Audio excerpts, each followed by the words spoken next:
அடுத்த பழனிச்செட்டிப்பட்டி பகுதியில் புதைக்கப்பட்ட பிரேதத்தை தோண்டி எடுத்து வந்து சாலையோர கறிக்கடை முன்பு வைத்து அராஜகத்தில் ஈடுபட்ட நபரால் பரபரப்பு ஏற்பட்டது.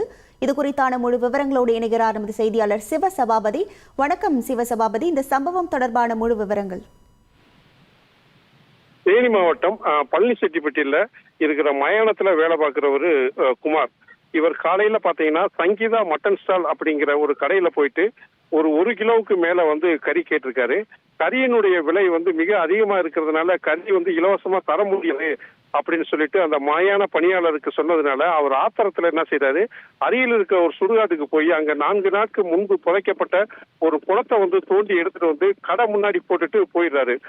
காலையில அதிகாலையில அந்த வேலை நடந்ததுனால அங்க கூட்டம் அதிகமா இருந்துச்சு. ஏன்னா இன்னைக்கு ஞாயிற்றுக்கிழமை அப்படிங்கிறதுனால எல்லார் வீட்லயும் கறி எடுக்கணும்னு சொல்லிட்டு கறிக்கடை முன்னாடி நின்று இருக்கும் போது இந்த குணத்தை கொண்டு போட்டோன்னா அங்க ஒரு பரபரப்பு ஏற்பட்டுச்சு.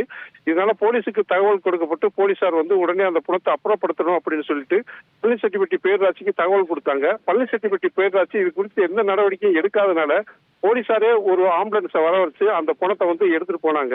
இது பற்றி பாத்தீங்கன்னா அந்த அதாவது மயான தொழிலாளர் குமார் மேல தற்பொழுது வழக்கு பதிவு செஞ்சு அவரை ஸ்டேஷன்ல வச்சு விசாரணை பண்ணிட்டு வர்றாங்க.